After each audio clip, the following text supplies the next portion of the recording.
Hello, and welcome to the God and Entertainment Podcast with your hosts, Brian Godawa and Chris Moore.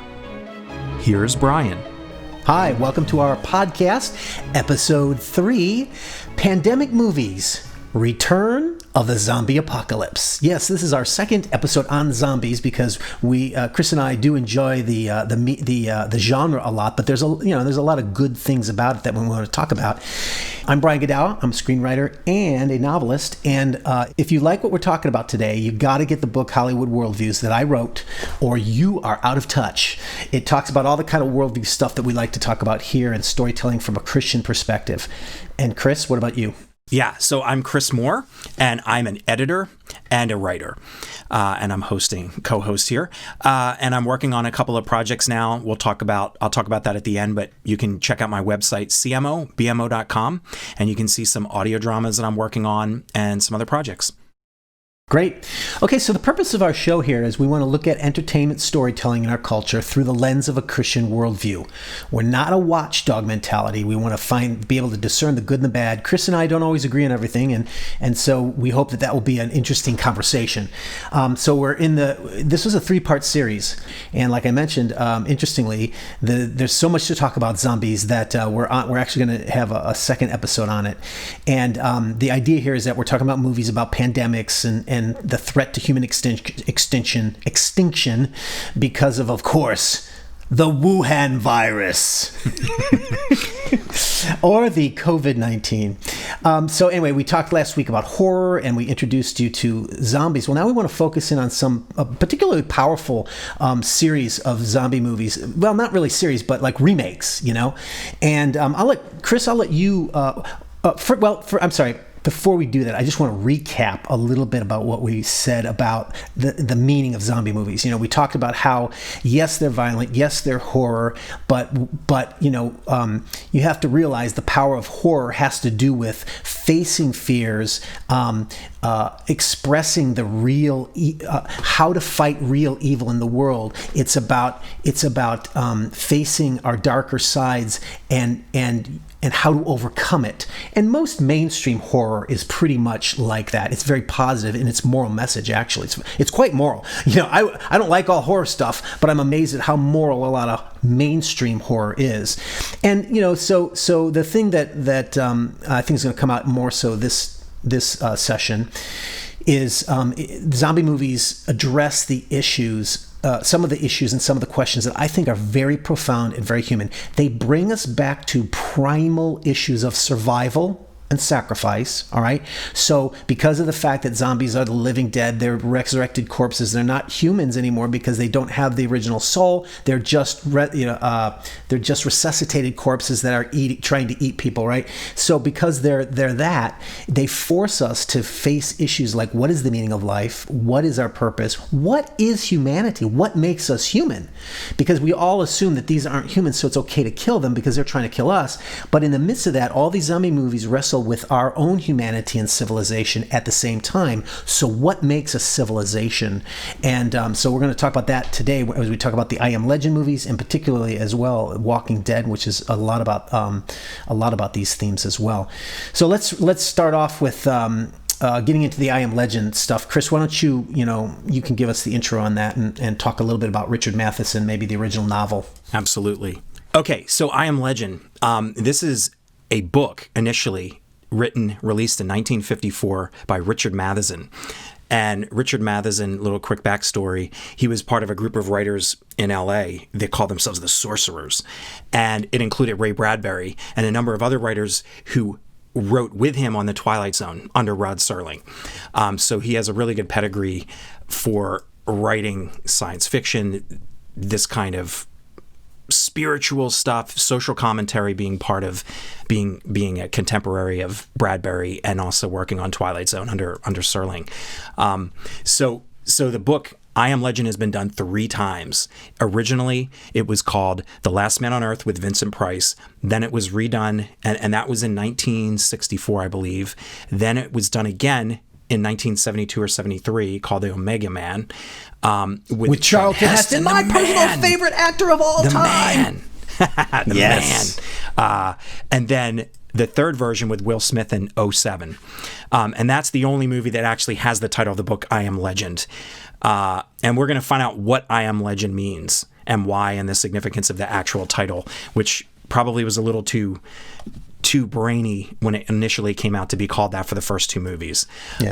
So what we have, I'll launch in really quickly to a summary of the first movie. Many critics believe that the first movie with Vincent Price is actually the closest to the original book. And in that film, Vincent Price plays a scientist. He has a next door neighbor who also works with him, and they're good friends. And this Cold War related outbreak happens with some kind of, it's related to launcher technology, but again, between Russia and the United States. I believe it's Russia. It's biological, isn't it, though? Is it biological? Yeah, there's something. There's something biological. I remember they're working on the chemicals. Yeah, or at least maybe it's not biological. It's probably radiation, but they're trying to solve it by making some kind of serum or something like that, I think. Actually, there's something, it's kind of a little ambiguous, but there's something going on with it. Yeah, there's something going on with, they're trying to figure out a solution. It's a Cold War related transfer between the United States and the USSR. And these guys are working, but ultimately everything breaks down and everybody in the world, for the most part, is gone except for Vincent Price. Now, in this version, all the zombified people are very close to humans. They're just most of them are just slightly zombified. They do know who they are. Yeah, in fact, I think they even know him. They call his name out. And his neighbor knows him and is constantly tormenting him, who's a co-scientist who's now a zombie, is constantly tormenting him. And for Vincent Price's character, he's trying to find a solution to cure people, but there's this sense that it's a very fascism, communism issue going on, which is basically all humanity is gone and is now there's nothing left except for him, and he's the only person that we know of in this film. He's the only person left who's the normal old way of living, the old style of human being, which is why he's a legend. But he's a legend for being a bad thing that must be eradicated. So he's living his life. He's trying to do away with the zombies, which are more vampires. They're considered in the novel. Yeah, they're more vampires than these guys. They're looking for blood. And we're gonna see the change in each of these movies. The creatures or whatever are different in each of these movies. It's kind of interesting. Yes. Yeah, but it was so funny. It was the traditional vampire, like they're afraid of garlic. They can't see their face in the mirror. and he's got his door lined with garlic in this movie. Yeah, he's got, and you're like, funny. What? This is a zombie movie, but the novel was vampire zombies, Matheson's original. So they took that straight from it. But what happens is he goes out and really becomes aggressive with killing anybody.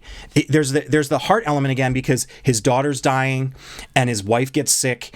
And then he's the last guy left, because you see society disintegrate in this movie, which you don't see in the other two happen in a sense, in a timeline order. This one is timeline order. Society disintegrates before his eyes, and then his wife is out running around a zombie, his next door neighbor.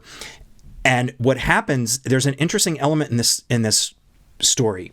He's disposing of bodies. He's killing as many vampire zombies. He's killing them with the old-fashioned wooden stake. But he comes across a woman who is partially infected but somewhat normal, and she befriends him. They get close, and he works on a serum that works, and it works for her. He's able to give her something that actually cures her. Then he finds out that she's a vampire spy who is only partially half converted, and she's a spy hybrid, and that her purpose was just to find out what he's up to and basically pull him out so he could get killed. And this film is the very first of the three that has a sacrificial, Christ-like image of sacrifice. He has a final hurrah in a church where he's basically running from vampires, and then you get this weird order of vampire that's not just the normal people that are hanging out coming after him and neighbors. It's militaristic guys who are dressed in black, and they're actually like, there's nothing vampiric about them. They're just regular guys, and you're like, what? Yeah. What's going on? Are these the people cleaning up, like in Night of the Living Dead, who are just cleaning up the zombies? And you're like, no. You find out, no, they're actually zombies too, and they're coming in with this just a different to do kind whatever they can do to get the legend, the last man on earth, dead. And they kill him in a church, and he's left. All these people come into church to watch these military zombies come in and get him. And what's beautiful about this movie, and it's the only one that has this profound question of the three, she, the woman who's been given the serum and is possibly will be healed now, but is a vampire, is walking out of the church, disturbed that she was part of killing him, but she has this look on her face like, I can't read it, and the audience can't tell what she's going to do. You are now the cure for society to go back to the old way, but you may not say anything and may not do anything about it. And she has such a disturbed, indiscriminate look on her face that you're left not knowing. You don't know. And I love that about the end, that it's the most ambiguous because, it's a B film at that time, and you could get away with an ending that was not a crowd pleaser ending. You're talking about that time, 64, that's true. B film, black and white. Yeah. And look, I got to say, that's good. That's a good insight. And we're going to move along because I just don't like old movies. Yeah, it's okay. I like some. Like I was surprised that I liked Night of the Living Dead, but even then I watched it at 1.75 and sometimes at 2 speed on YouTube. You know, which by the way, you guys, you can see this on YouTube. So for free in HD. Yeah, both of these movies, this and Night of the Living Dead. Yeah, and I watched it at 2 times speed, and it's just old. But I want to appreciate. I want to try to appreciate the classics, and some people still do like the old ones, so that's cool. That's cool. Do. But I love older films, but I'm good. Then you can talk about it. But I also play the old films. We do that, and I've talked to purists who freak out and their eyes fall to their head when I tell them I watch some older films that I use different players or DVD players or whatever that will allow me to play a movie at 1.5 or double speed. And they look at me and they're like, "What? That's sacrilege." And I'm like, "It's either that or I won't see it." And I do that, and I appreciate being able to do that. Like they have long scenes of the guys walking from the car to the door, opening the door, shutting the door. It's just like, come on, Yeah. But I'm in this. This is gonna, this podcast is gonna force me to try to appreciate a little bit more of the oldies. But I think you captured it well. And but the two elements is the how they deal with the zombies and the how it captures the era, so to speak. And then we come 1971 with Omega Man. Charlton Heston. Actually, this was probably one of my favorite movies of all time when I was a young kid. And Charlton Heston is my absolute. I mean, Planet of the Apes, Soylent Green. He was untouchable. Moses. So he was a hero in my eyes.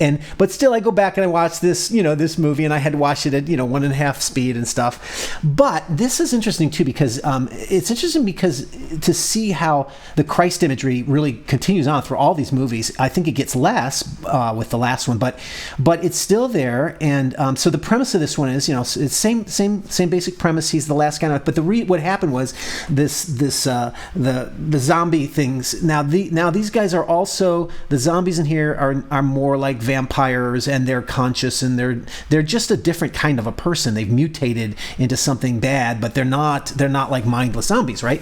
Or mindless or soulless vampires either, So, but the interesting thing about this, there's a few very interesting cultural things that is going on with this movie. But anyway, so the reason why he never got infected was he was working on a serum, and he was going to deliver the serum so they can multiply it, and his helicopter crashes, and he's dying, and all the serum's broken, and so he just takes the last one and injects himself, and so he survives, and that's why his blood is actually immune, right? So that's why he's there, but he's haunted by these people because the zombie vampires, whatever they are, so they're night creatures. They come out at night and they taunt him, but there's a few things we could talk about. The racial element, which is kind of interesting. 1971, his love interest, the woman. So he's the only guy, but then he finds out, there are some other people who have survived who are immune, and it's a black woman who saves him in this incident, and he falls in love with her, and they have a love scene and all that. And they have a love scene where the first time they're almost ready to kiss, the electric goes out and it stops their kiss, and it resumes later. And that was they were playing with the audience at that time. Again, we're talking about civil rights. We're in the early 70s, and that it was a beautiful moment because it's like, oh, you're going to do it, and then poof. But then they trick you because then it comes back and they do it, and it's a nice story moment about societal reflection. Absolutely, really cool. But something else though that's going on that I really found interesting in this story is that So this becomes more of the biological thing, but there's this religious element that is going throughout. But it's okay. So basically, he represents individualism, and the vampires are collectivism, because the vampires they call themselves the family. And they use the collectivist language, like the family. Like, I think I took some notes on this too. It's like he's like, oh, I'm looking at the wrong one here. Sorry. So so they see themselves. They have all this religious language. The vampires talk about how they're under God's judgment. They call themselves the family. A lot of religious language, like brothers. This human has come to confess all. Do they bear the marks? What's the marks? The marks are their eyes are wacky and demonic, and they can only see at night or something, right? And they talk about how we are chosen, right? All this religious language. So it's a clear thing, but it's not just religious. I don't know if it's so much religion per se as the collectivism, because it's all about. They say something like family. Oh, here's the quote: "Family is all. Outside the family, there is nothing at all." So and then of course Charlton Heston represents that individual, and so it's very much a individualist versus collectivist, and of course collectivism in this context is very negative, and but he becomes a Christ figure, and it's a very powerful moment at the end of the movie. How old was I? My gosh, I was 10 years old, right? And I still remember the last image when his beloved woman turns into one of the vampires, and he goes to try to rescue or do something, save him, and he's outside. He gets caught outside, and he's arguing with the bad vampire guy, and the bad vampire guy throws a spear at him, and it hits Charlton right in the side where Christ was, with the spear, right? And of course he's dying, and his blood is going into the fountain. He's on the fountain, and he dies in a crucified position, right? I mean, it's a little, it's in that time era where, like Cool Hand Luke, where they did it literally, and I mean they still do sometimes, but it's the old Christ story, and he's the Christ, but his blood is the blood that is going to actually save people.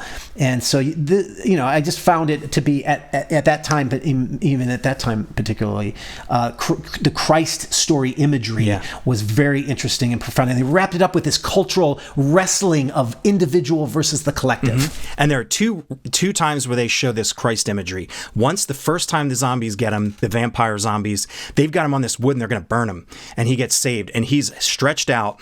And the second time when he gets killed in the end, he's in that pool dying and his arms float out and the camera goes up over him. Yeah. But what's really interesting about the end of this, that I thought, it really, looking at it this time, it really kind of settled on me.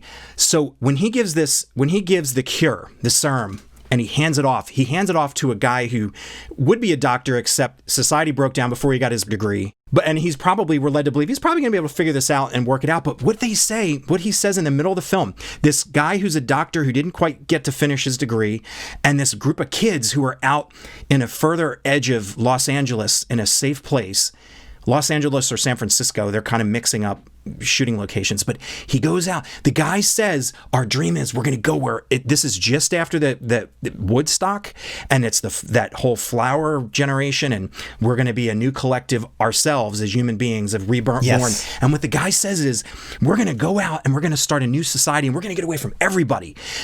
Charlton Heston hands him that serum, and we know as an audience member that this guy said, we're just going to go out and start a new society. And I saw it this time, I thought, this guy is not going to take that necessarily and go try to save the world. People who are alive or vampires who could be saved. He might just go and keep it. It's like Jesus dies for us and gives us that opportunity, and yet many of us squander it. We don't share it, or we don't even care. But even if we know, we don't share it. And I thought, man, I think they meant that ending to be upbeat. But because this doctor student gave a speech that he was going to go off with the kids and start a new society and stay away from everybody, that left a sour taste in my mouth when I'm seeing that imagery. And these filmmakers are pretty smart, so they may have done it on purpose. They may have not meant it to be. I'm not going to. But I was just like, wow. That's really resonated with me, that storytelling.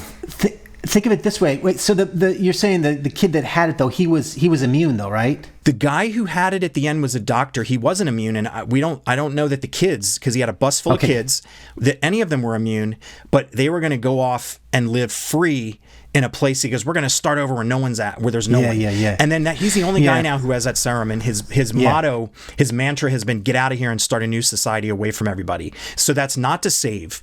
It's very much a product. He was very much like a post-hippie love child guy, you know. Yeah, but by the way, that's what I think one of the elements that they're dealing with is the collectivism of that era. The 70s was the hippies. And there are two versions. It's that guy and these kids, and it's the vampires who. Yes. And the lead vampire guy earlier on, before he's turned, he's a broadcaster, and he's talking about what's coming because of society. So it's interesting that he was like a prophet, and then it came true, and then he was the leader. Yeah. No, it's really, really cool. And so we see all these different elements where it's wrestling with it, and it's using the zombies as a sort of metaphor for collectivism again. And by the way, I think that that's another common element in zombie movies is it's about collectivism, meaning that people who lose their identity for the group, and this is why a lot of great zombie movies, they call them hives, like I think they do in Legend. I'm pretty sure Legend they too. do. Yeah. But there's a movie called The Hive. Because they are mindless in their unity of the group versus the uniqueness of the individual. So that's a in a way it's kind of a I might argue that it's kind of an American genre in that sense, because Europe. I'm sure Europe does have some great. I love some French zombie films. Like there's a couple. One's called The Horde, and another one's called Mutants, and they're great French zombie movies. So maybe it's not just American genre, but nonetheless, it certainly fits our a common paradigm of the individualism versus collectivism. I love that. But what's interesting in this film, you would not have a speech like the one the leader of the vampire zombies gives to that African American guy when he talks about the main guy who's his right hand man wants justice as an African American man, and the speech is given, we are one, like you said before, we are one, brother, there's no more different, we're the same. And that's you have to remember that anybody going back to that time, if you weren't born, aren't aware as much, civil rights, if you could get white people to think that we're all one, that's a big deal. That's like you're saying we're all together, and that movie was trying to do something really good. If you did that today, you would be destroyed and lambasted. You could not do that today. That was 40-something years ago, 45 years ago, 47 years ago. You can't do that today. You could not in a zombie movie have a white guy telling a person of color. You couldn't do it, and it would be inappropriate. And I'd be curious to see what that would look like, because I Am Legend with Will Smith doesn't do anything like that. They stay away from the race issue in that film, as we'll talk about. To some extent, but. Right, but what's interesting here is, so we've got this progression. We talked about how, there's a black lead in the 1968 film Night of the Living Dead, but in 1971, it's a love interest. Now, it's one thing to allow, when you've got a society that has racial issues and struggles, it's one thing to be able to get along together, but when you start talking about romantic interest and, falling in love, that's a deeper issue that needs to be wrestled with. But Omega Man does it. But then I Am Legend, which was, when was that made? When did that come out? 07. Now you have Will Smith, who's like the biggest paid actor in Hollywood, and he's playing the lead. He is now the hero of the story, and so you kind of see a progression there going on, Now, as well. I'm sorry, I want to put in something here before we move too far. So talking about that interracial kiss and affair in Omega Man, and then Will Smith in 07, we should talk really quickly. This is one of the genres where you can make those kind of social commentary. You can do that kind of radical thing, because you're not talking about the regular world. You're talking about people under duress, which you can do in horror, outer space movies, fantasy, for instance. And it's really interesting that they're doing that. And it's like, well, there aren't many women left. So even a more rednecky audience member at that time is going to say, well, I kind of understand, but they're getting their foot in the door and saying this should be normal, but we're going to do it in an extreme case so that it won't freak out the general audience. And this is something we're going to see as we continue this podcast and talk. We're going to see how these things come up in these different special extreme genres where you can do awesome stuff. You can even talk about God, where you wouldn't get away with it if you were in a film that was a drama or a dramedy. Yeah. So anyway, but so we're on to I Am Legend. Sure. So now I Am Legend. So now the how it's kind of different is it's modern, and it is I'm trying to remember, what was it again? They had the cure for cancer, but it went awry because in the beginning.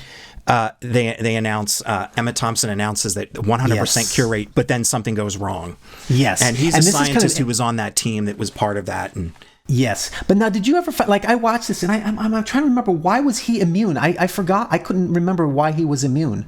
No, because he mentions in a speech in the middle of the film that when he's screaming at the woman. I mentioned this in the previous podcast. How I love when he says, "There is no God. Your God destroyed everyone," is basically his speech. And the woman he's talking to, who's one of the other immune, is flinching from him.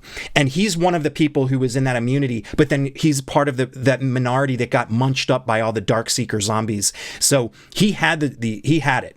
He didn't get it from an injection. He was one of those people who survived from his own smarts. He's one of the only people. That's the speech again. Yeah. Yeah. So now in this scenario, though, there's a couple things. So now the zombies are really more zombies. Mm-hmm.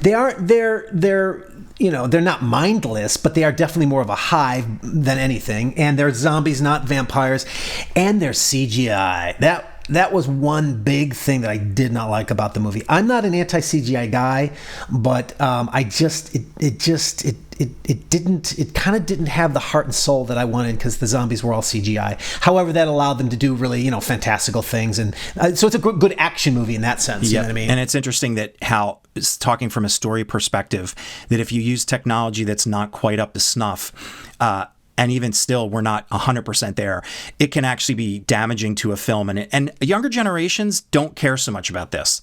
When I talk and have talked with people who are, you and I have been around longer. We come from the analog age. We're born and raised in the analog age where they didn't have computers, or they had computer tracking, but everything was chemical and, processed. For kids who are raised on really sophisticated 3D games, it's not a big deal for them. But it is something to consider if you are a storyteller who's in a visual medium. That be aware of what you're doing in your budget.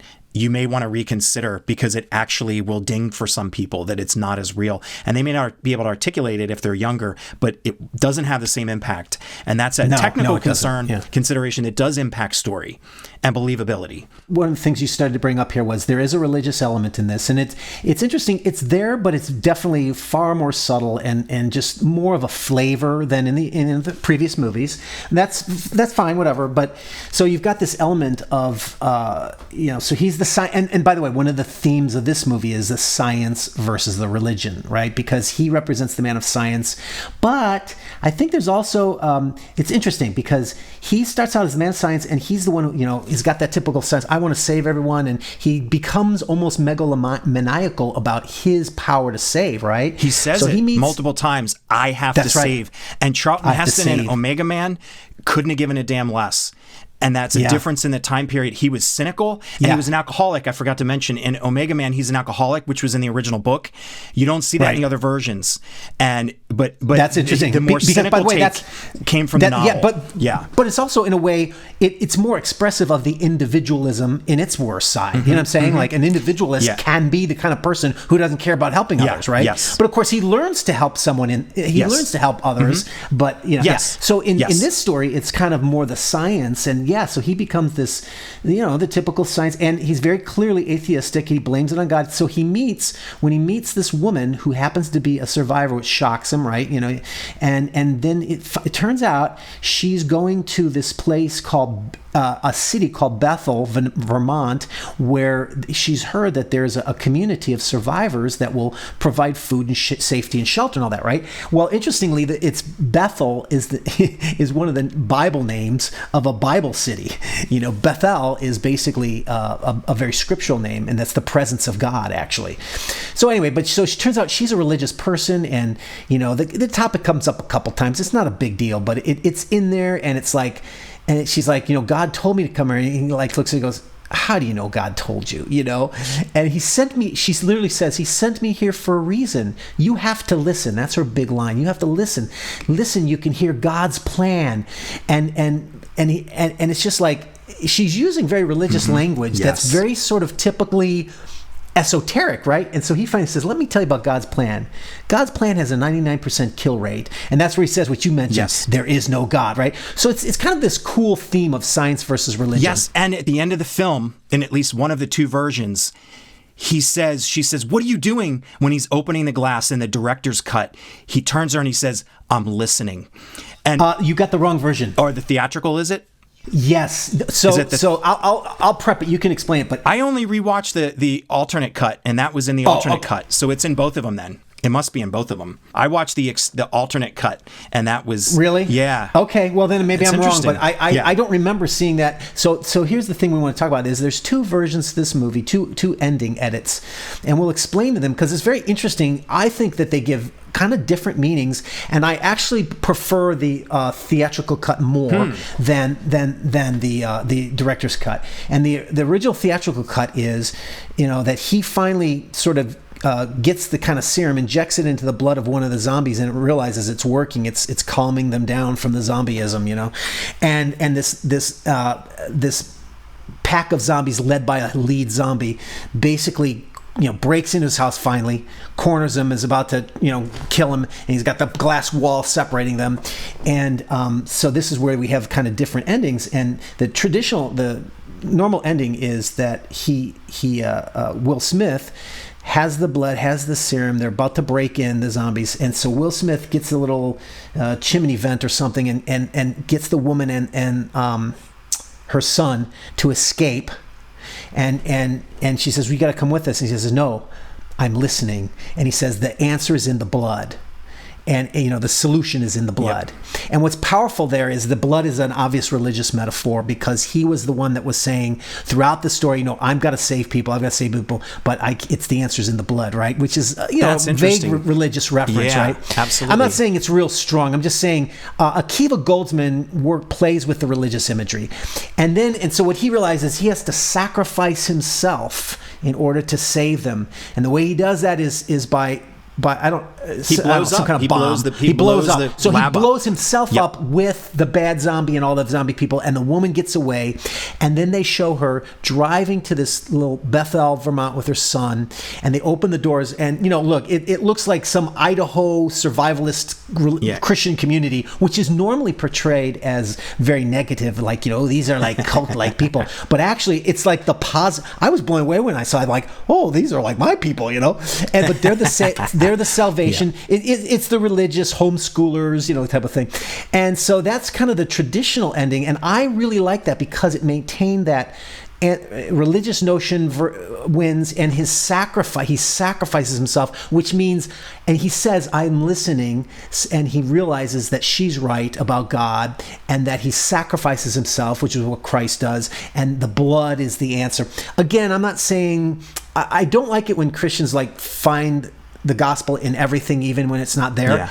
But what I'm saying is, I think the images are there and the symbols are there because they're playing with the theme. Richard Matheson put it in. I mean, the original. But that doesn't mean Hollywood's gonna. No, it doesn't mean Hollywood's gonna be positive about it. You know what I mean? Absolutely. But it is. You're not making for these films to say we're going to talk about this. That's not imagining anything because that's the source material, which is great. So we're talking about 4 versions. But I want to talk about the alternate because I like both. But I want to talk about the alternate cut because here's where there's a huge difference between the previous 2 versions.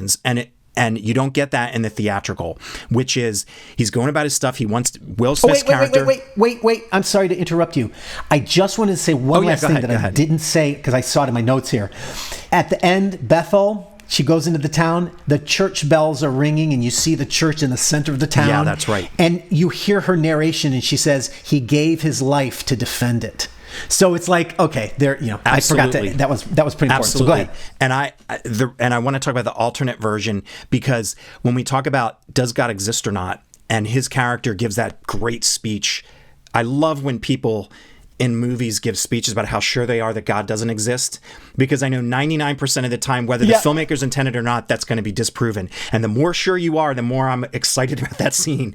And I love it when he's like, no, that's true. You're that's God. True. "You're God.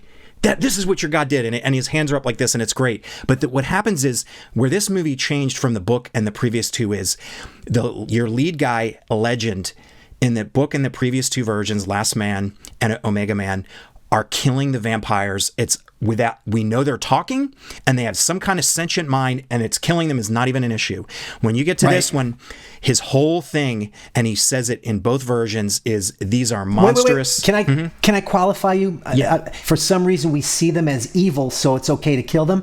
But in this movie, it looks like they're not sentient, like they're just they're just wild monsters. Because when we go back and look at those previous two versions, we go, they're not that evil. By standards in 07, they're not that bad. And actually, the lead vampire in Omega Man has some good points. So for us to be killing somebody who's even close to that as a vampire was not going to fly in 07. So we have the 30 years later version, 32 years later, 33 years later version of the story is, these have to be super evil, because if there's any sense that they're living beings, we can't kill them. And that's what's great about the film is both versions are going through that. There is no, Will Smith is operating as if they're evil and I should kill them. And in the alternate cut, he finds out in the end, this head lead guy is in love and he's stolen his woman, and that they are sentient. And he's like, holy mackerel. And then you see the wall full of all the zombies, the vampire Darkseekers that he's killed, that you didn't see until that moment on the wall. And you're like, oh man, he's killed a bunch of them. And that's when he decides he's going to open the doors and go out and give them the woman back. And that's when he turns to the woman that he's trying to save, and the boy, and she goes, what on earth are you doing? You can't open that, because the guy's smashing against the glass just like in the theatrical cut. And he turns and looks at her and goes, I'm listening. And there's this junction at that moment of morality, of understanding that there's some kind of sentient nature of understanding with these beings, and it's wrong. And he goes out and he gives the woman back, and then he survives because of his just deed. I would have still preferred them kill him and the end be the theatrical, but instead he comes out and they drive off down Brooklyn Bridge or whatever, I can't remember what bridge, Washington Bridge, whatever it is. They drive off and it ends, and they don't get to the place. They don't get to that. And what I liked is they said, okay, we're going to give you a happier ending with him realizing that he shouldn't be killing the zombies, because they are somewhat. And he got hints earlier with them being able to set a trap for him that they might be smarter than he thinks. But they don't give you the hope, because they say you got to. So it's an ending of knowing that they're saved versus an alternate where you don't know. That's one interesting thing. The other interesting thing from the storytelling is coming to the conclusion of the moral issue that the other two movies did not deal with, which is killing somebody because they're bad without knowing their soul, their spirit, and whether it is right or wrong. So I love the juxtaposition of this movie with the other two not versions, but the other two editions. I hear you. So, and here's why I don't like that. I'm okay with, like, questioning, traditional issues and considering, well, hey, have you considered this? Maybe they're just like you. I get that, and that's fine. I think in today's milieu of the modern day world of moral equivalency, where there's the moral relativism basically says that it's the opposite of the kill them all and let God sort them out. It's like you can't kill anyone because they're just like you. But see, here's why I don't like that, is that it doesn't. Remember in the beginning of the movie, he sees by the way, this is where the connection is too. He sees the lion come and take the gazelle in front of him, and he's like, oh, and he lets it go and he goes away because it's providing for its family, that kind of thing. But the problem is that doesn't change the fact that these are freaking cannibals who are eating people and killing everyone. So it's like saying, well, Nazis had families and they loved their children, and you know what? Yeah, they did. And you know what? They also, one of the truly fascinating ironies about evil is, that's what I think makes the questioning. I'm okay with the questioning, but the idea is, Nazis were also very artistic. They loved the arts. They loved their own families. They loved the arts. In fact, I read a book called The Nazi Doctors, where he was analyzing the psychology. It's like, how could these people do such great evil and yet turn around and they were like, they loved beauty and the arts? That can't be. And I think that's one of the fundamental flaw. I want to use the right word. Errors of modern sort of philosophy is that while I would agree that it's worthy to be aware of the fact that the Imperial Japanese have families too. The Nazis loved beauty, and they love their children too. That doesn't mean you don't kill them. Right. Yeah. What justifies killing them is evil. And so this is why I don't like that, is that I don't have any problem with him saying, I don't have a problem with him realizing, they're sentient and he loves his wife, and that's what he's fighting for too. But the reality is, this is what of course it's not reality, but what my argument is, in the real world, he would take the wife and then kill him. Yeah. Kill Will Smith. You know what I'm saying? Like, that's what he would do. And so that's where I don't like that's what I would claim the alternate ending is one of the things, the Hollywood fantasy endings that I hate, where they're trying to promote their agenda, their fraudulent agenda, and they can make it work in the story, but it doesn't, I don't think it rings true to me. That's how I see it. I see your point, and I think they're good points. I would liken these creatures in that alternate cut to the lion in the beginning. They were doing what they do, and it's okay to kill lions if they're attacking in hordes your population. You're in a village and you got to kill them. But I think that you got that with that connection in the beginning. When he sees that they're not going to kill him, they're doing just what they're doing by their nature, he steps back and says, this isn't right in this circumstance. But you're right. If the underlying I'll tell you what, though, if he walked near that lion would eat him. Yeah. But these creatures are not Nazis in the sense. They're nowhere near smart enough to make these articulated decisions. They're just doing whatever their nature is. And it may be evil, but there are animals like lions that will kill you. But it doesn't mean, because there's a great scene in Out of Africa where Meryl Streep she's in the landscape and there's a lion and Robert Redford has it in his sights and he's got it right on and she's like, kill it. And he basically says, I'm not killing it unless he attacks. And the lion doesn't attack, it walks off. So for me, when I saw this, I have to eat him. Yeah, if I need him to eat, although they're pretty gamey, I would suppose. But that's where I liken it more to for me. Yeah. But I do see that if you're not careful with this, and if the intention is bad, you can be sending this progressive message that's everything's relative. Morality is relative, and yes, I agree. I would be opposed to that, but it didn't hit me that way looking at this film. So I hear you. No, I hear you. There's emotional reactions that we have based on our own personal experiences, that we sometimes see things others don't, and others see things we don't.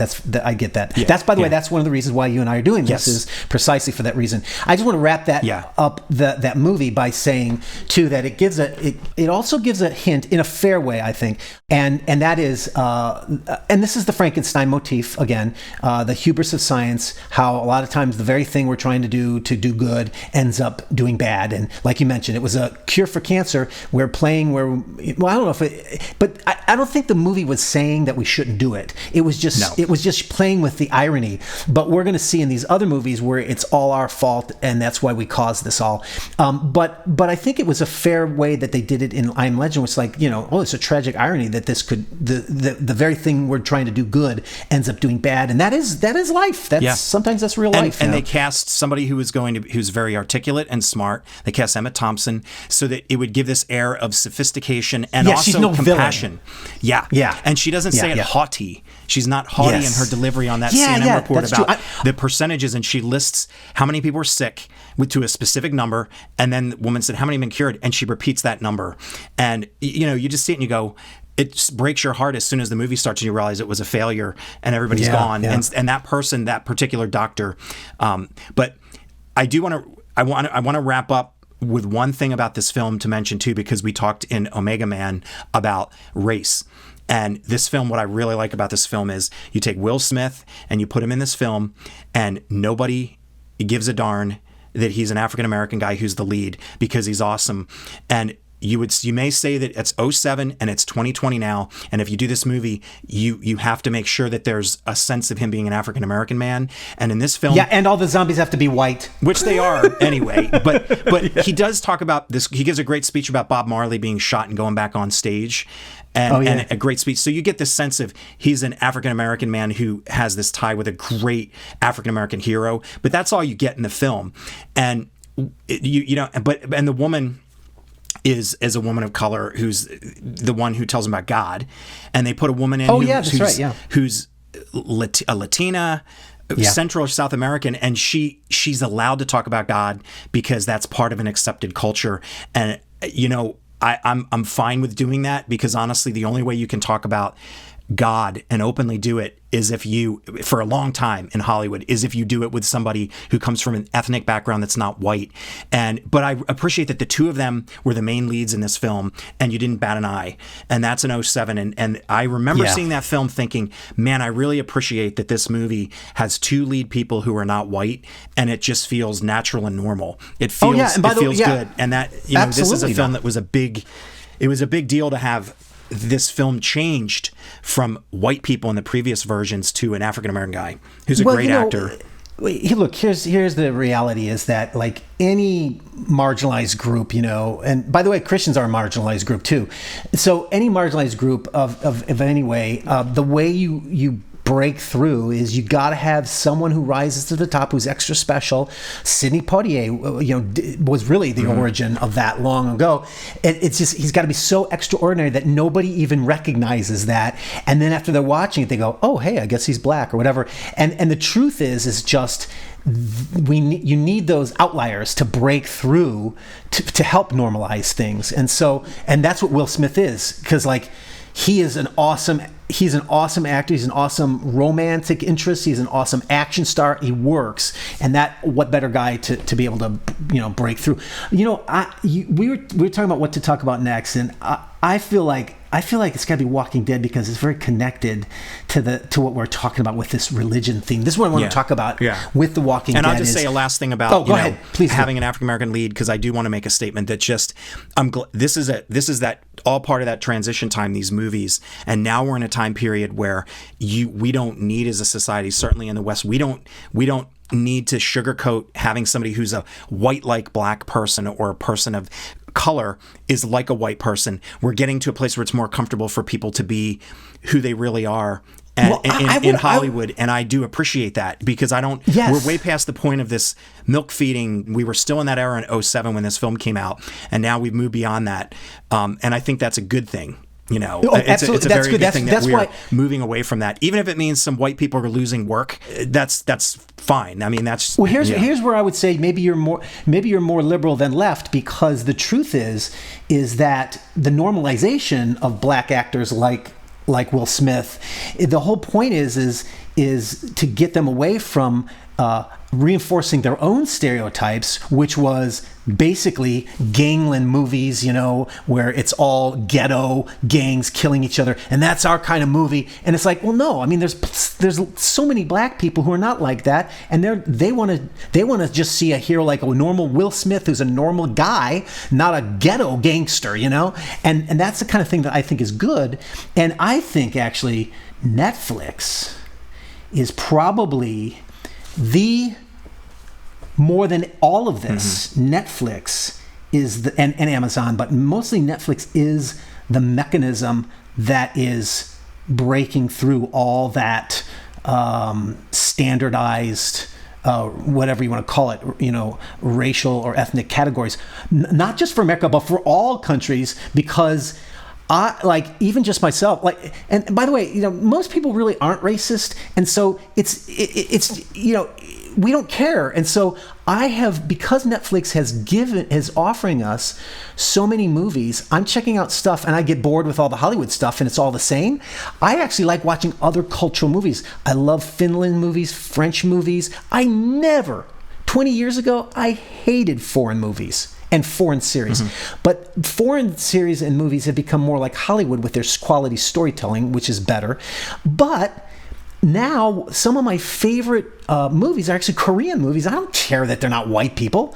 I just care that it's a great story, and the women are beautiful, and the guys are cool, and the action's good, And I'm watching tons more of Korean movies and just everything, And it just, but it's going to normalize it without. My argument is, I don't think there's any problem with that, as long as it's done in a normal way. If you force it on people, if you shove it down their throats because you're self-righteously moral and they're bigots and they're all racists, that's not going to work. But what's going to work is Netflix. I think Netflix is going to be the most effective in that it's area. doing a lot. I have to react to some of the things you're saying because I must. So when we talk about, okay, you have someone like Will Smith in this film, and what we have now, we have the Sidney Poitiers, the guys who made those breakthroughs. That's really important. But what we have to remember, and we're two white dudes, and I'm going to call us out on this stuff because, as I've said before, I'm married to a non-white woman, and we talk about this stuff all the time. And I've been talking about this for a long time.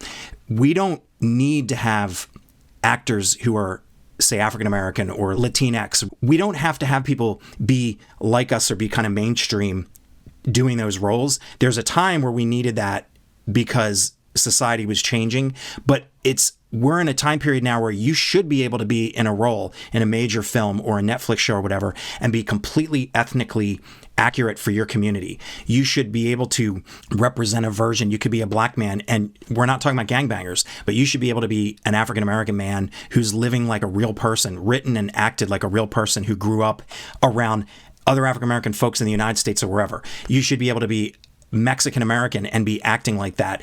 And we have to be careful because when we talk about terms like we're not racist, absolutely, most people in the country, even if they think that if they are racist, they'd say they're not. But the thing is, we do have a perspective being white because we live in a society in this country, which is a majority white. We have a certain perspective, especially in media, whether it's in books, whatever, songs, maybe not so much songs, but books, film, TV, that there's still a white perspective on things. And what we're seeing now is women and people of color being plugged into white roles, and they're proxies for white people. And there's a lot of talk about that academically, that's still not working for a lot of people because it doesn't represent the truth. It represents, we're plugging people in of color into white roles, and we're moving in place now past. So you didn't like rich white Asians? I did. I totally liked it. Oh, wait, I'm sorry, rich white Asians? Rich white Asians? Oh, CRA, I mean, CRA. Well, Asians, actually, according to identity politics, Asians are actually considered white in many situations. Oh, I disagree, but that's what? The facts. One time in my community group, I said, I was mentioning about going to a certain location that was going to be a different kind of population from our group, which was white and Asian. And I said, for white folks going there, just be warned, you're going to be a minority. And all these people looked at me like, I'm Korean. What are you talking about? I'm Chinese. And I'm calling you white as in light skin. I didn't mean you as white. And I know that that's a trigger too, but it's interesting that you say that because I have not heard anybody Asian saying we're considering ourselves white, but maybe it's happening. But the identity politics does, though. Yeah. Oh, interesting. Yeah. So, but anyway, so here's where. I mean, look, I know we're going to have to talk about this occasionally. Yeah. I hope it doesn't become a dominating factor. But for where I differ with you on that is that while I do acknowledge that we are, what I would say is everyone is a part of some kind of groups of all different kinds, whether it might be your skin color, and there's certainly some commonalities between skin colors, but everyone's groups of different religions, different thought factors, and so we are grouped by many different factors. And the fundamental error, in my opinion, of identity politics is precisely to reduce us to our skin color as if white people think the same. Or we don't. Mm-hmm. In fact, I can tell you, I literally know black people who think exactly like me, and those people are called Uncle Toms by leftists and identity politics. Yeah. Why? Because they're reducing ideas to race, and that is fundamentally a lie. We're in a dangerous place right now. Right. We're in a very dangerous place, absolutely. So here's where what you were saying rubs me a little wrong is that plugging them into white roles, that itself is fallacious, because what I'm saying is these black people who are like Will Smith, that's not a white role. He didn't act white. He's just a black. In fact, his blackness has nothing to do with anything. But those who are rooted in racial identity reduce things to their color. So this is why you get, when a black student in school studies hard, right, and does his math, other black students, and by the way, I'm not making this up. I heard this from black people. They said, you're acting white. You're acting white.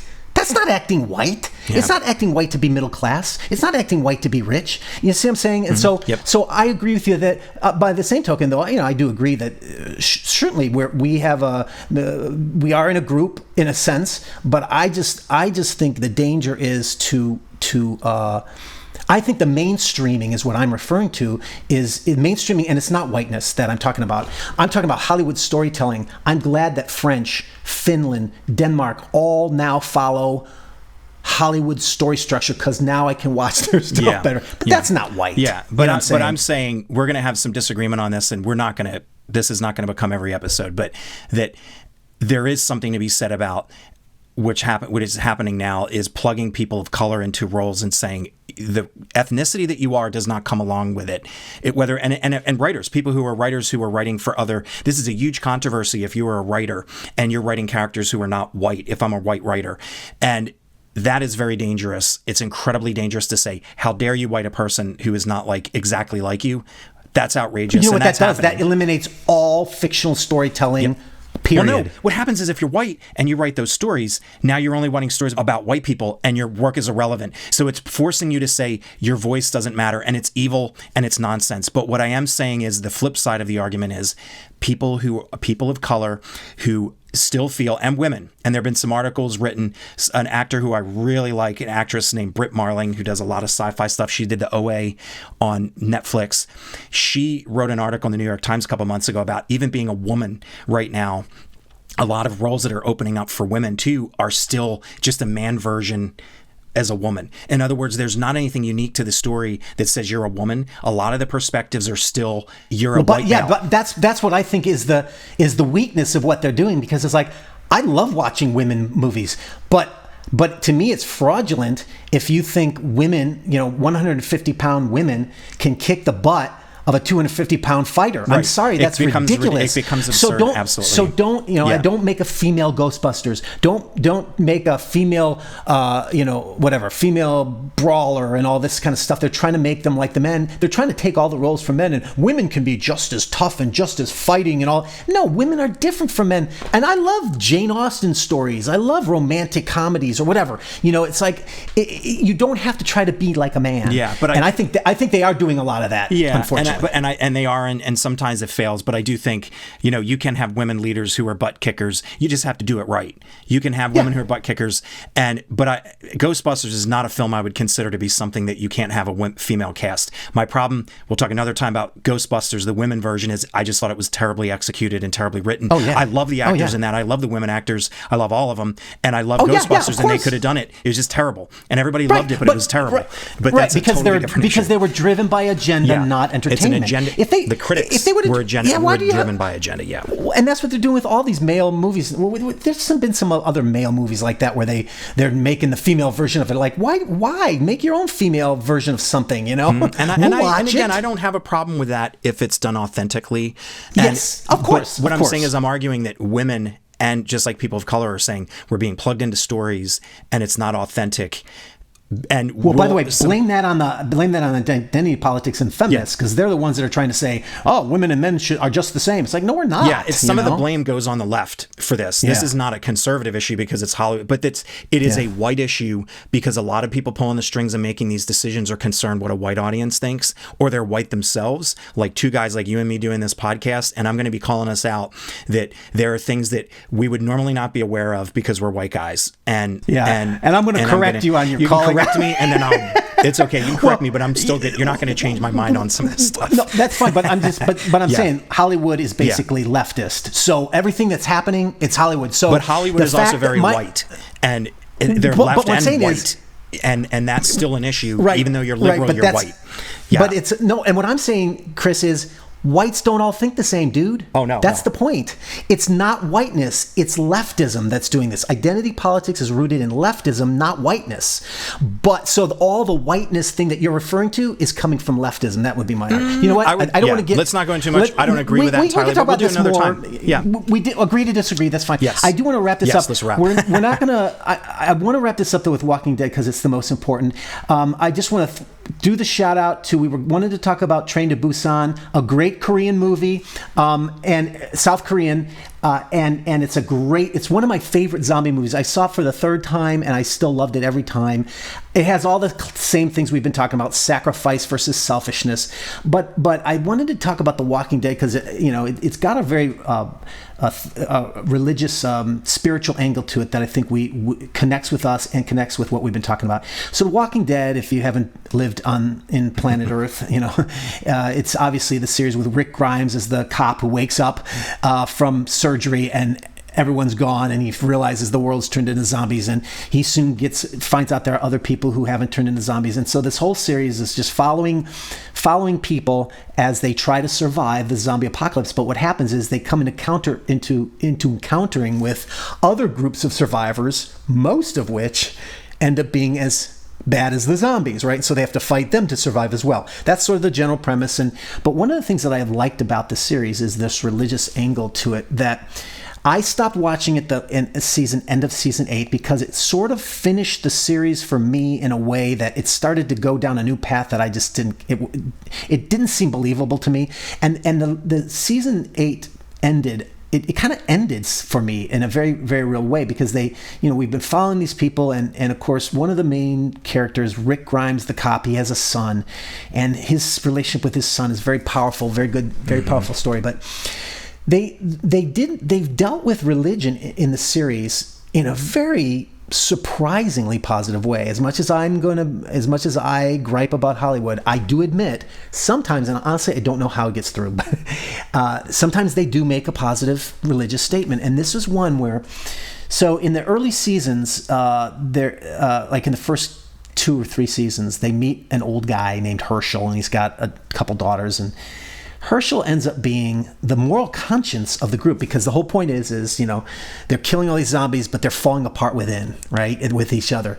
And Herschel is a Christian man who quotes the Bible. Yep. And look, I'd love to have all the quotes, some cool quotes. I don't have them, but if you watch the series, he becomes the moral conscience of the group. Even though Rick is the hero and he's a good guy, actually, Rick, 3 or 4 or 5 seasons in, he starts to degenerate into violence without justice. And he becomes more and more harsh and violent.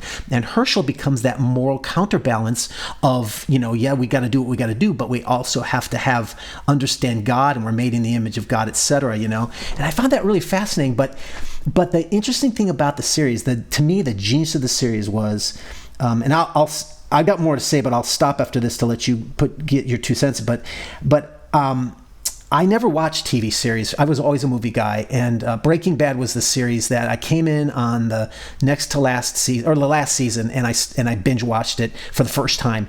And I fell in love with series because I didn't like episodics, but I like it when they do the whole season as one story, mm-hmm. right? And that's what Breaking Bad showed me, and became the point that series for me became much better storytelling than movies in many ways. I still love movies, but the other thing about Walking Dead that just blew me away was everything's always predictable, especially in series, right?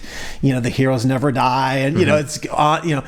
And so the jeopardy doesn't seem real. But Walking Dead, they would develop these really good characters, and any one of them could get killed by a zombie, and pretty much most everybody did except for Rick. I'll grant that, but the point is, you actually got. So Herschel ended up dying. He ended up getting, I don't know how he died. I don't remember, a bit or something, but really good characters that were carrying the series would get bit or die, and you're like, oh my gosh, mm-hmm. what are they going to do now? And that it really made you feel like you don't know what's going to happen, which is the whole essence of the zombie apocalypse. Is you truly are, it's chaos, and you don't know what can happen. How can you find order in this world of chaos? And that's what one of the reasons why I really liked Walking Dead. And the other element is the whole theme is we stick together, and we keep our moral values. We don't degenerate into monsters. Mm-hmm. We got to keep treating people as human beings, even the ones who are evil and trying to kill us. Not the zombies, but the bad guys, right? And so that very struggle was sacrifice versus survival goes on throughout the whole series, and the heroic people are the ones who either sacrifice themselves or risk their lives to save others. And the bad people end up being the selfish ones. And again, it's that strong zombie theme that really drew me to it. There's more to say about the religious angle, but I just wanted to kind of throw that out and give you a chance to talk. so I don't dominate. Couple things. First off, I am a TV fan as well as film fan, and books when I can. My wife wishes I read a lot more than I do, and I'm trying, and I'm reading some stuff now I'll share about later at a later podcast. But I started watching series just really quickly, things like Babylon 5, DS9, which was the Star Trek the second after TNG, when they started having story arcs that ran long term, and then Battlestar Galactica came along. So by that time, I was like, I'm always looking for good shows to dig into and go for years, so long as they don't beat a dead horse and just keep going and going and going. And usually they're arc stories. I just try to get Andrea to get into Northern Exposure, which is one of my favorite TV shows of all time, and that's episodic, but it does progress with the characters for 6 years. And so I've always been a fan of arc-based stories that go somewhere. But so with this series, when this started, I only watched the first 3 years because we got to a place where the show started getting to a dark place, and I was in a place in life at the time under a lot of stress. When the 4th season came out, I was like, I can't do this now. And I waited a couple years, and by the time they got to the starting season 6, I was like, I don't think I can go back to this. So for me, it's more of talking with people, seeing the first 3 years. So I'm not as well versed on all of the stuff that you're going to talk about, but there are, but what I really those were the best seasons, though. Yeah, those were the best seasons. And what I really liked about the show when it started was Rick was even compassionately concerned about the zombies. I remember when he realizes what's going on, he sees zombies with these dead half human beings kind of crawling around, and he actually lamented it. So it's interesting where it started from him being that super compassionate, not in the way that a normal zombie story would start, and then he becomes what he does, and then, as you said, he goes into this arc eventually where he starts getting really dark, which is, when you have a long-form story like this, what's interesting from story structure is you get to take the time to show all this dimension and show a slow change that you wouldn't be able to do in even a mini-series, would not be as powerful. And that's something, I've met people who tell me that they refuse to watch TV, and I always kind of give them a Spock raised eyebrow. I go, huh? Why would you say that you wouldn't watch great TV like Breaking Bad and even this show and many other great shows? But from a storytelling perspective, it's great when the storytelling is well done, that you can go for years because you can get to know these characters. And when something's over, like when this comes to an end, Breaking Bad the way it did, you are shook. Better Call Saul is going to end in the next season, I guess next year, and that's going to be like, wow, you're shaken. And that's a great thing for writing and storytelling. As an audience, of course, to watch. And I appreciate that. What I want to say before you finish, because I'm going to hand back to you, I want to give a little backstory on Robert Kirkman. He has a really interesting story, and I think for inspiration for writers. Who is he? He's a guy who created Walking Dead. He created the comic book, and then he's, I guess, an exec producer. Frank Darabont and some other folks are running the show. I don't know if Frank Darabont's still on the show now, if he's still one of the showrunners, but Kirkman is the guy who created it, and it's interesting. He comes from Kentucky, so when you talk about religious imagery, certainly this stuff came from what he was raised with, and it's in him. Whether he still believes, I couldn't find in research I was looking at whether he, digging around, because on Wikipedia, by the way, he does not put his bio. He keeps his private life as much as he can. Personal life private as much as possible. But anyway, he came from Kentucky, and he did not go to college, and his dad was a blue collar worker, and he started working on comic books out of love, and he wasn't even exposed to comic books and zombie. He said when he first saw Zombie Story was like in his teenager years, and he saw Night of the Living Dead 68 version. He's like, what is this? And he kept watching it, and then he watched all the other stuff. But I love that he's a guy who, as a writer and a creator of story, he wasn't looking for fame. I'm going to take him at his word that he said these things, that he's not exaggerating. He didn't want fame, and he didn't expect it, and he didn't live in Hollywood, and he didn't expect to go to Hollywood. He didn't expect TV shows to be made of his stuff. He just wanted to do what he believed. And he's even said, he's been quoted as saying he feels guilty that he's so successful, that he has one of the most successful shows ever, because he doesn't feel he worked hard enough, or that he even shot for it.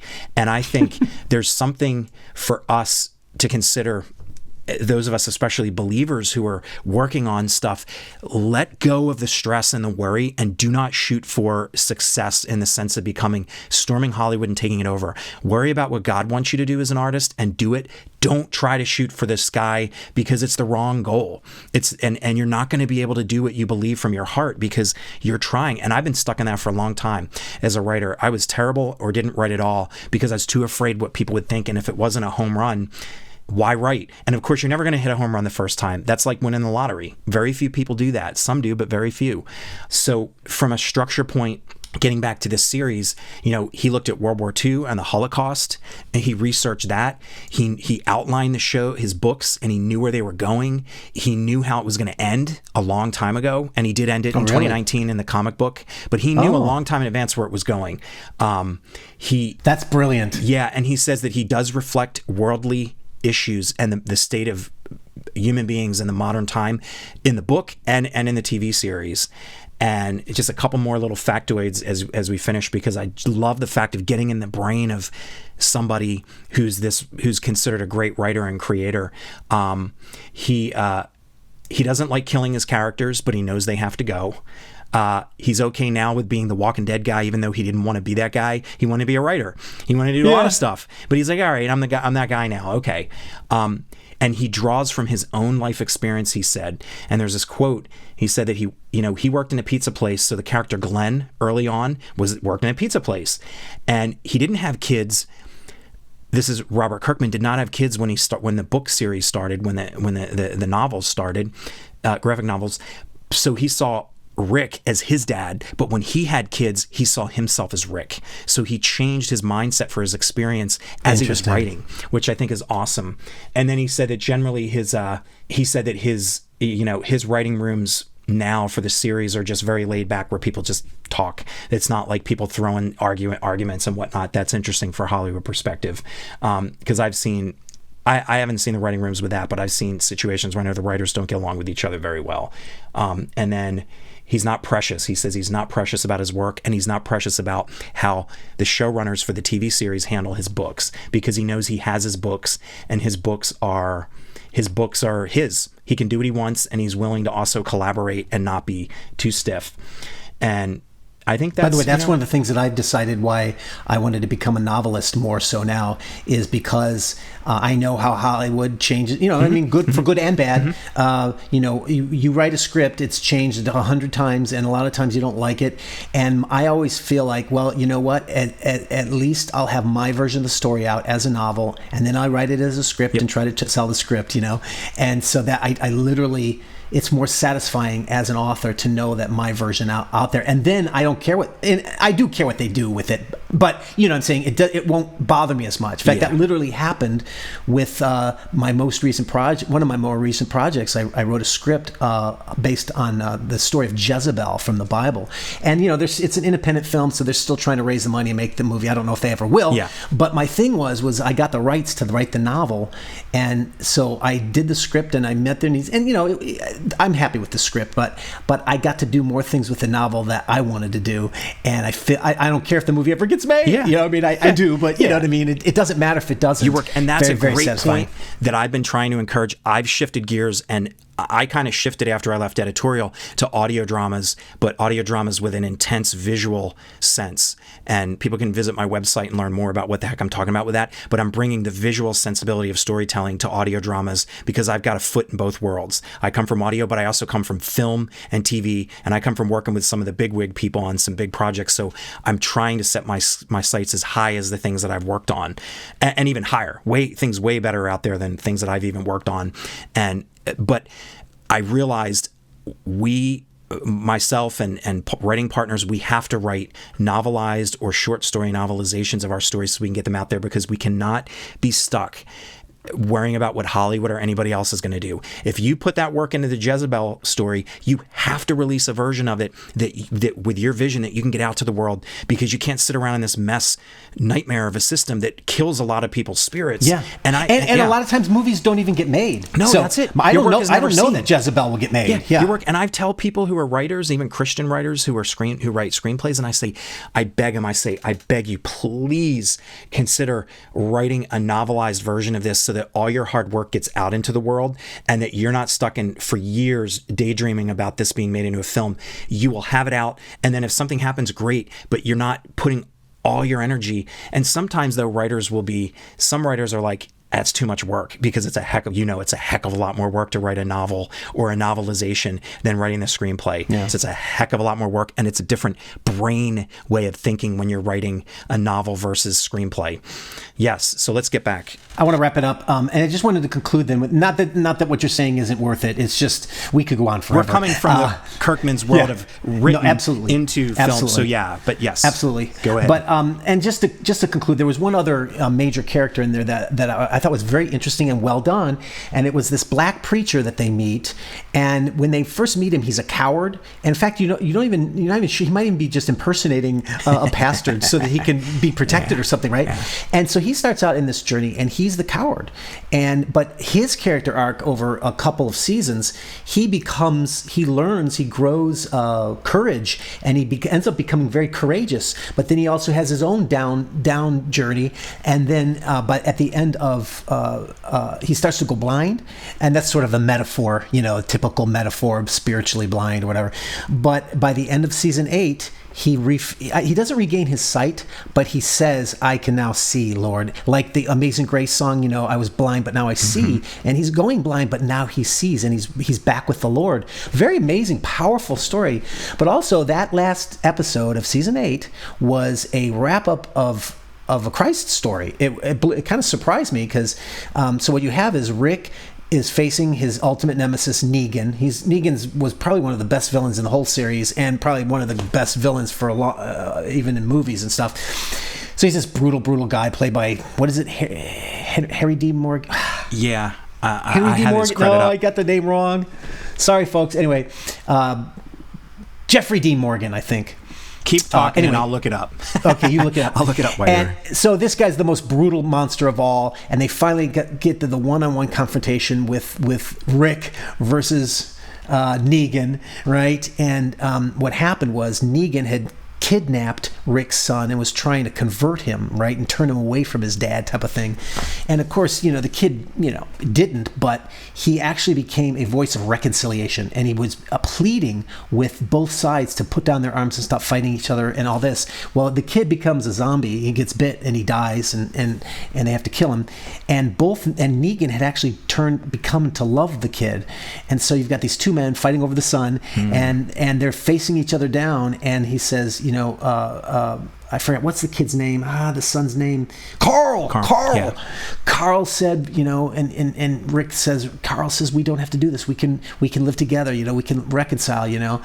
And they're doing it by a tree that happens to have these stained glass windows hanging from it. They're like decorations, right? Yep. But it's very clearly stained glass, right?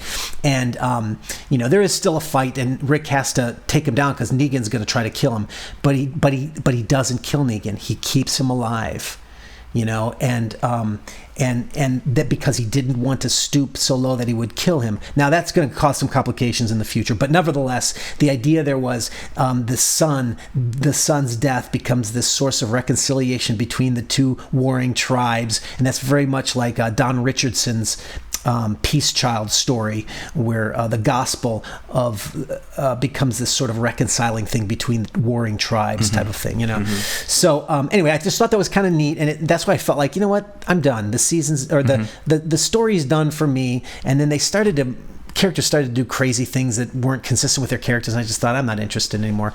Yeah. So that's kind of what happened. But that's I kind of wanted to wrap up with that because I was so impressed that they had a positive religious image, but it wasn't butt kissing. It was definitely they struggled with their relationship with God, but it ended up being positive rather than negative. So I'm grateful for that. Yeah, absolutely. it's Jeffrey Dean Morgan.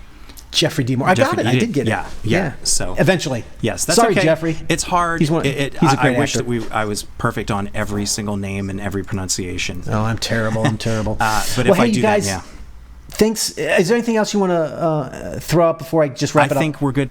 So, I mean, look, I want to recommend, there's, World War Z, which is pretty good. It's a popcorn. It's not as deep as these other movies, but I still liked it. Shaun of the Dead. You mentioned Maggie. These are all great zombie movies. And also some interesting series, not as good as Walking Dead, but Z Nation, Black Summer, iZombie. These are all on Netflix, by the way. So, something you might want to check out. Then in the meantime, get my book, Hollywood Worldview, so you can follow what we're talking with even closer richness. And check out Chris's website. Which is CMOBMO. CMOBMO.com. CMOBMO.com to find out more about his projects. It just rolls off the tongue. Thanks for being with us. Thank you so much. Bye-bye, everybody. Thank you for listening to the God and Entertainment Podcast. We'll see you soon.